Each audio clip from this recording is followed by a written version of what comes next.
महसूस हुई। उन्हें पास ही में एक कुटिया दिखाई पड़ती है और एक बूढ़ी औरत से उनकी भेंट होती है। शिवई सांतरा पानी मांगते हैं। बूढ़ी औरत पानी के साथ गरम गरम भोजन भी लेकर आती है। वे थाली के बीच में हाथ डालते हैं जिससे उनका हाथ जल जाता है। तब वो बूढ़ी औरत मुस्कुराकर कहती है, तुम तो शिवई सांतरा की तरह बीच से भोजन उठाकर खा रहे हो। ये सुनकर शिवई सांतरा को अपनी भूल का एहसास होता है। माता रामचंद्र ने उपाय सुझाया, समझे शिवई सांतरा।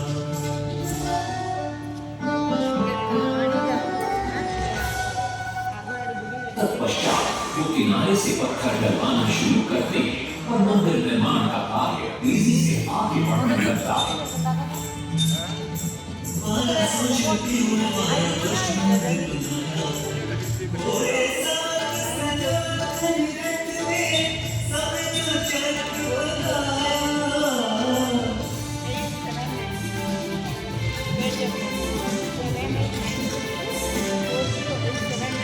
दूसरी तरफ कलिंग के उत्तर के राज्यों के नवाबों के बार बार राज्य पर आक्रमण हो रहे थे।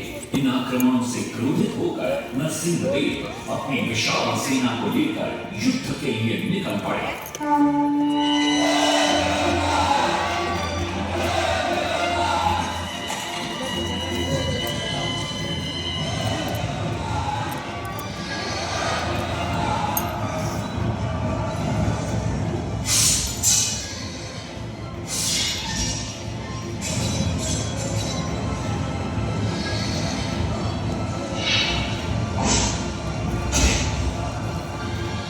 शक्तिशाली गौरवंग के नवाबों को भी युद्ध में परास्त कर दिया और उनसे प्राप्त सारा धन अपने कब्जे में लेकर सूर्य मंदिर के निर्माण कार्य में लगा दिया।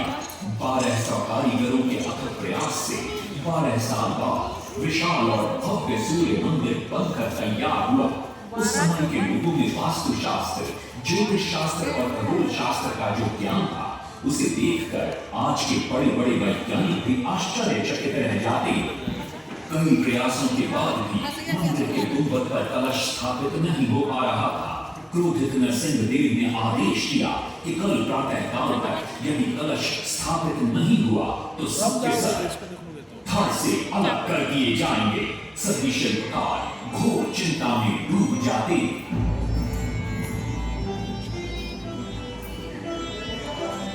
दूसरी तरफ मुख्य शिल्पकार बीसू महाराणा का 12 साल का बेटा धर्मपद सूर्य मंदिर के प्रतिरूप पर कलश उठाकर प्रसन्न होता है और मां के सामने अपने पिता से मिलने की इच्छा व्यक्त करता है। मां अपने बागीचे के पेड़ पोटली में बांध कर देती है और कहती है, अपने कुत्ते बलिया को साथ लेकर कोणार्क जाओ।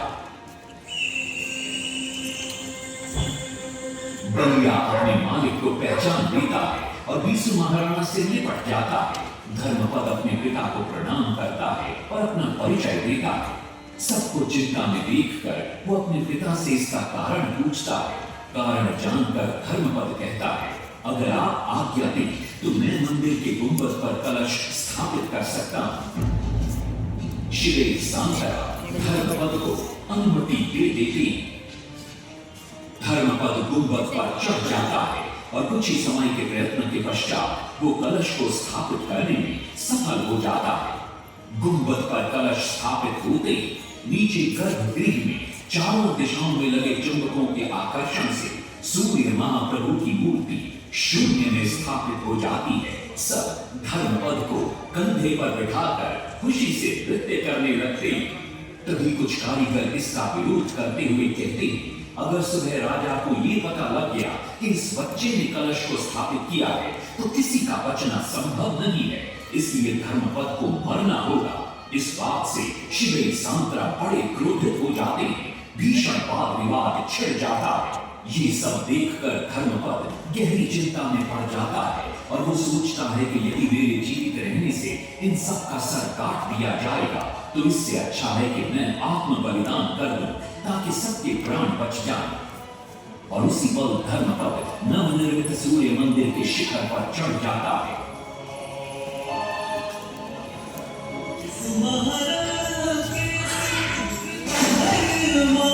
कलश बिठा के त्याग दिए निज प्राण शिल्पियों का मान बढ़ा